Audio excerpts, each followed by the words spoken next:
मंडळी, या व्हिडिओमध्ये तुम्ही पहिल्या श्रावणी सोमवारची आणि नागपंचमीची पूजा घरच्या घरी कशी करावी हे पाहणार आहात।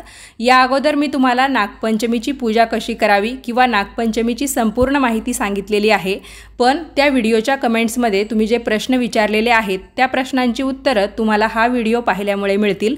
त्यासाठी व्हिडिओ संपूर्ण पहा। चॅनलवर नवीन असाल तर सबस्क्राइब करा आणि व्हिडिओ पाहत असताना कमेंट्समध्ये लिहा ओम नमः शिवाय। तुमच्या नागपंचमीच्या काही आठवणी असतील तर त्या सुद्धा तुम्ही कमेंट्समध्ये मला शेअर करू शकता। नमस्कार, मी शीतल आणि तुम्ही पाहताय दिल्लीकर मराठी। 21 ऑगस्ट 2023 रोजी श्रावणातला पहिला सण नागपंचमी आलेला आहे। योगायोगाने श्रावणातला पहिला सोमवार सुद्धा याच दिवशी आहे, त्यामुळे या दिवसाचं महत्त्व खूप वाढलेलं आहे। नागपंचमी आणि पहिला श्रावणी सोमवार म्हणजे दुधामध्ये साखरच असा योग आपण म्हणू शकतो। तर श्रावणी सोमवारची पूजा कशी करावी हे सुरुवातीला दाखवते। त्यासाठी तुमच्या घरी जर शिवलिंग असेल तर सर्वप्रथम आपल्याला शिवलिंगाला स्नान घालून घ्यायचं आहे, शिवलिंगाचा अभिषेक करायचा आहे। तर शिवलिंग असेल तर मग अशा पद्धतीने सर्वप्रथम पाण्याने अभिषेक करा, नंतर दुधाने किंवा पंचामृताने अभिषेक करा। आणि दूध किंवा पंचामृत घेताना तुम्ही ते एखाद्या स्टीलच्या भांड्यात घेतलं तर बरं होईल, म्हणजे जरी पूजा करायला किंवा पूजेचं साहित्य जमवाजुळव करता करता तुम्हाला जर उशीर झाला तरी पण ते दूध किंवा पंचामृत खराब होणार नाही। जर तुम्ही तांब्याच्या भांड्यामध्ये पंचामृत किंवा दूध ठेवलं तर मग ते मात्र खराब होतं, त्याचे विषारी पदार्थ बनतात। त्यामुळे यासाठी स्टीलच्या भांड्याचा वापर करावा। पाण्यासाठी मात्र तुम्ही तांब्याचा तांब्या घेतला तरी सुद्धा चालेल। तर सर्वप्रथम पाण्याने, त्यानंतर मी दुधाने अभिषेक केला, नंतर चंदनाचं पाणी तयार केलं होतं, म्हणजे चंदन पावडर घेतली, त्यामध्ये पाणी मिक्स केलं आणि त्याचा एक अभिषेक केला। नंतर पुन्हा पाण्याने स्नान घातलं आणि नंतर शिवलिंग जे आहे ते स्वच्छ कपड्याने कोरडं करून घेतलेलं आहे। ज्यांच्याकडे शिवलिंग नसेल तर त्यांनी मंदिरात जाऊन पूजा केली तरी सुद्धा चालेल, किंवा मग घरच्या घरी तुम्ही मातीचं म्हणजे पार्थिव शिवलिंग तयार करू शकता। मातीचं बनवणं शक्य नसेल तर तुम्ही गव्हाच्या पिठाचं सुद्धा शिवलिंग घरच्या घरी बनवून त्याची पूजा करू शकता। शिवलिंग म्हणजे एकटे महादेव नसून त्यांचा पूर्ण परिवार समजला जातो, त्यामुळे फक्त शिवलिंगाची पूजा केली तरी पण पुरेसं आहे। आणि तसंही आपल्या प्रत्येकाच्या देवघरामध्ये अन्नपूर्णा देवीची मूर्ती असते, तर ज्यांच्याकडे अन्नपूर्णा देवीची मूर्ती असेल तर त्यांनी सुद्धा भक्तिभावाने अन्नपूर्णा देवीची पूजा या दिवशी करा। तर अन्नपूर्णा देवीवर मी हळदी कुंकवाच्या पाण्याचा अभिषेक करून घेतलेला आहे। त्यानंतर पुन्हा पाण्याने स्नान घालून देवीची मूर्ती स्वच्छ कपड्याने कोरडी करून स्थानावर ठेवलेली आहे। आता आपण शिवलिंगाला गंध लावून घेऊया। तर शिवलिंगाला एकतर तुम्ही अष्टगंध, चंदन किंवा मग भस्म लावू शकता। तर नुकतीच मी इंदोरला जाऊन आले, त्यानंतर तिथून आम्ही उज्जैनला गेलो होतो महाकालेश्वराला आणि तिथे खूप छान चंदन पावडर मिळाली। तर तेच चंदन आज मी शिवलिंगाला लावत आहे। आणि देवी अन्नपूर्णेला मात्र आपण हळदी कुंकू लावू शकतो। तर नेहमीप्रमाणे देवीचा मळवट मी भरून घेतलेला आहे। कोणतीही पूजा असो, आपण पहिली सुरुवात करतो गणपती बाप्पांच्या पूजेपासून। तर बाकी देवपूजा मी अगोदर करून घेतलेली होती, जेणेकरून व्हिडिओ मोठा होणार नाही। तर गणपती बाप्पांना गंध वगैरे लावून त्यांची पूजा करून घेतली। त्यानंतर आता आपण शिवलिंग स्थापन करूया। तर इथे मी एक आसन ठेवलेलं आहे। तुम्ही पिवळ्या रंगाचं, पांढऱ्या रंगाचं किंवा नसेल तर नेहमीप्रमाणे लाल रंगाचं आसन ठेवलं तरी सुद्धा चालेल। या आसनावर आपल्याला शिवलिंग स्थापन करून घ्यायचं आहे। जर तुम्ही मातीचं किंवा पिठाचं शिवलिंग तयार करणार असाल तर त्यासाठी परातीचा वापर करा, म्हणजे ते जे शिवलिंग आहे ते तुम्ही परातीमध्ये स्थापन करा आणि नंतर त्याची पूजा करा, जेणेकरून त्याच्यावर अभिषेक करणं किंवा त्याची पूजा करणं तुम्हाला सोपं जाईल। आता हे जे शिवलिंग आपण स्थापन केलेलं आहे तर त्याला मी मोगऱ्याचा गजरा डायरेक्ट गोलाकार घालून घेतलेला आहे। तुम्हाला माहिती आहे की शिवलिंगाला शक्यतो पांढऱ्या रंगाची फुलं अर्पण केली जातात। भगवान शिवशंकरांना पांढऱ्या रंगाची फुलं अतिशय प्रिय आहेत। तर तुम्हाला जी फुलं उपलब्ध होतील ती तुम्ही वाहू शकता। यामध्ये गोकर्णाचं म्हणजे ज्याला हिंदीमध्ये अपराजिताचं फूल म्हणतात, तर ते फूल किंवा रुईचं फूल, धोत्र्याचं फूल, फळ, बेलाचं फळ, तर जे जे शिवपूजेमध्ये वापरलं जातं ते साहित्य, म्हणजे यापैकीही तुम्हाला जे जे उपलब्ध होईल ते तुम्ही अर्पण करू शकता। सगळंच मिळालं पाहिजे असं काही नाही, एखादं साहित्य तुम्हाला मिळालं नाही तर नाराज होण्याचं काही कारण नाही। आता इथे आपण जिवतीचा फोटो स्थापन करूया। तर जिवतीच्या फोटोला बऱ्याच ठिकाणी नागनरसोबा असं सुद्धा म्हणतात। काही जणांना समजत नाही की जिवती म्हणजे काय। तर या फोटोला किंवा या कागदाला दुसरं नाव आहे नागनरसोबाचा कागद। तर अशा पद्धतीने तो आहे। तर मी काय केलं, इंटरनेटवरून याचा एक फोटो डाउनलोड केला आणि नंतर त्याची प्रिंट काढून आणली, त्याला लॅमिनेशन केलं, म्हणजे आपल्याला हा जो कागद आहे तो तसाच सांभाळून ठेवता येईल। कारण बरेचसे जण नोकरी व्यवसायाच्या निमित्ताने महाराष्ट्र सोडून दुसऱ्या ठिकाणी वास्तव्याला आहे, म्हणजे दुसऱ्या राज्यात असू शकतात, दुसऱ्या देशामध्ये असू शकतात, किंवा मग तुम्ही जरी महाराष्ट्रात राहत असाल आणि तुम्हाला दरवर्षी जर हा कागद घ्यायचा नसेल तर मग तुम्ही या पद्धतीने एखादा फोटो डाउनलोड करा, किंवा मग जीवतीचा कागद जर तुम्ही घेतलेला असेल तर मग त्याला तुम्ही एक लॅमिनेशन करून घ्या, जेणेकरून दरवर्षी तुम्हाला हा वापरता येईल। शक्यतो महाराष्ट्रामध्ये दरवर्षीच हा कागद नवीन घेतला जातो आणि पोळ्याच्या दिवशी म्हणजे पिठोरी अमावस्येच्या दिवशी याचं विसर्जन केलं जातं। पण मग जे बाहेरच्या देशात किंवा बाहेरच्या राज्यात राहतात त्यांच्यासाठी हे सोयीस्कर होईल। तर अशा पद्धतीने जीवतीच्या कागदावर जे जे चित्र आहेत किंवा ज्या ज्या देवी देवतांचे फोटो आहेत त्या सर्वांना मी चंदन लावलेलं आहे। ज्या स्त्रिया आहेत त्यांना हळदी कुंकू लावलं आणि दिव्याने ओवाळून पूजा करून घेतलेली आहे। तर या जीवतीच्या कागदाला म्हणजे नागनरसोबाला नागपंचमीच्या दिवशी आघाड्याच्या पानांची माळ घातली जाते, कापसाची वस्त्रमाळ घातली जाते, आपण रुईच्या फुलांची सुद्धा माळ घालू शकतो, दुर्वांची माळ घालू शकतो।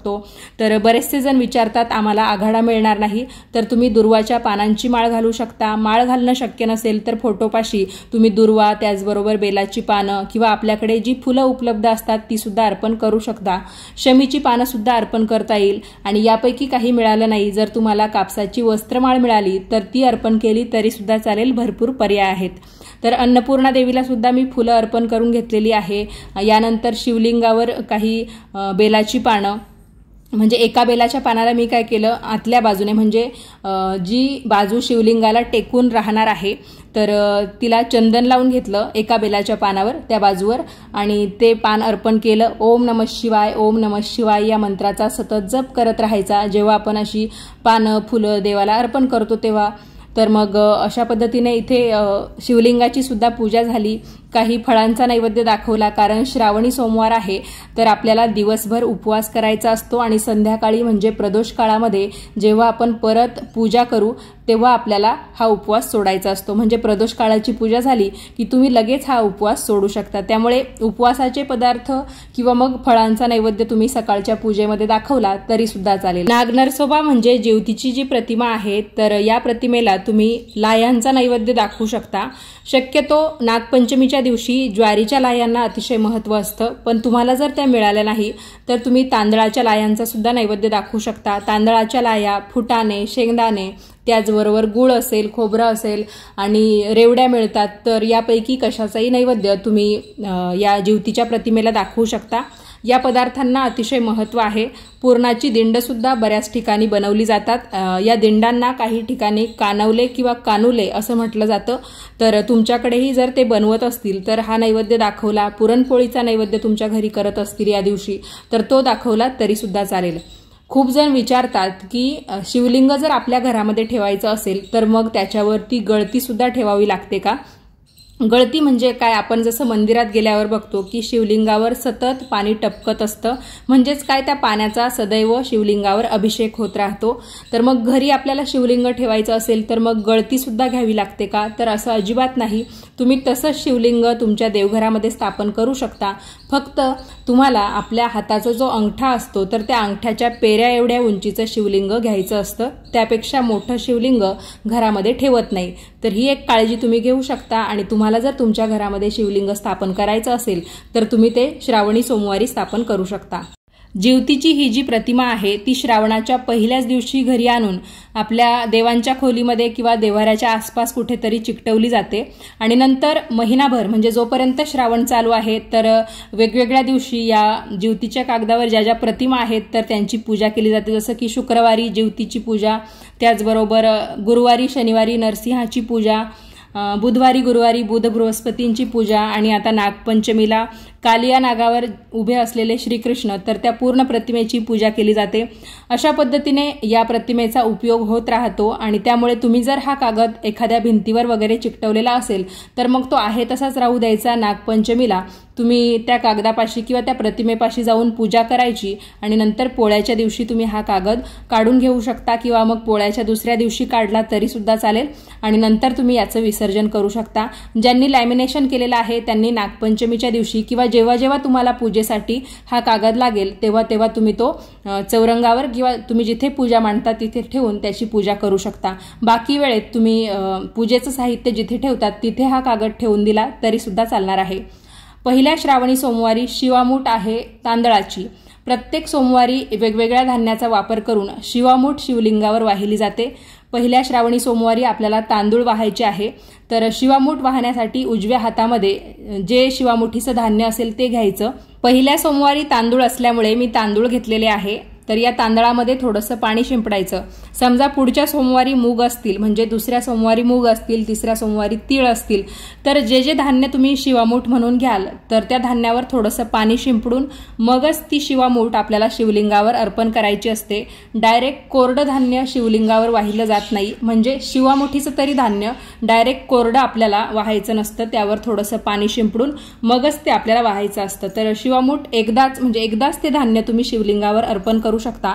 फक्त शिवलिंगावर ते अर्पण करत असताना तुम्हाला एक मंत्र म्हणायचा आहे, तर मंत्र मी तुम्हाला म्हणून दाखवते। नमः शिवाय शांताय पंचवक्राय शूलिने शृंगी भृंगी महाकाल गणयुक्ताय शंभवे। तर हा शिवामूठ वाहण्याचा मंत्र आहे। याचा अर्थ असा होतो, शिवा शिवा महादेवा, मोठ्या भक्तिभावाने किंवा मनोभावे मी ही शिवामूठ तुझ्या शिवलिंगावर अर्पण करत आहे, तर तुम्ही माझ्या मनातली इच्छा पूर्ण करा। तर असा याचा अर्थ होतो। तर तुम्ही तुमच्या मनातली इच्छा सांगत सुद्धा हे धान्य जे आहे ते शिवलिंगावर अर्पण करू शकता, मंत्र म्हणता नाही आला तर। गाव बदललं, शहर बदललं किंवा थोडासा प्रांत जरी बदलला तरी पण प्रत्येक सणवाराची पद्धत ही वेगवेगळी असते। थोड्याफार फरकाने प्रत्येक भागामध्ये सणवार साजरे केले जातात। त्याचप्रमाणे नागपंचमीच्या दिवशी बऱ्याच ठिकाणी हळदीने किंवा चंदनाने किंवा मग हळद चंदन मिक्स करून नागनागिनीचं चित्र काढलं जातं, नागाच्या पिल्लांची चित्र काढली जातात आणि त्यांची सुद्धा पूजा केली जाते। काही ठिकाणी मातीची नागनागिनीची मूर्ती तयार करून त्यांची सुद्धा पूजा करण्याची पद्धत आहे।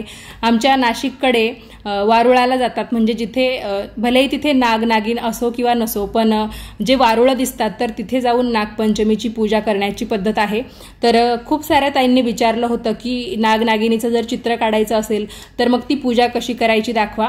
तर तुम्ही एखाद्या भांड्यामध्ये किंवा मग पाटावर अशा पद्धतीने एक प्रतिकात्मक नागनागिनीचं किंवा मग त्यांच्या पिल्लांचं चित्र काढू शकता आणि त्याच्यावर परत थोडंसं चंदन वाहून, तांदूळ वाहून, फुलं वाहून आणि त्यांना दिव्याने ओवाळून नमस्कार करू शकता। तर अशा पद्धतीने ही पूजा तुम्हाला करता येईल। किंवा मग तांदळाने सुद्धा तुम्ही नागनागिनीच्या आकृत्या बनवून त्यांची सुद्धा पूजा करू शकता।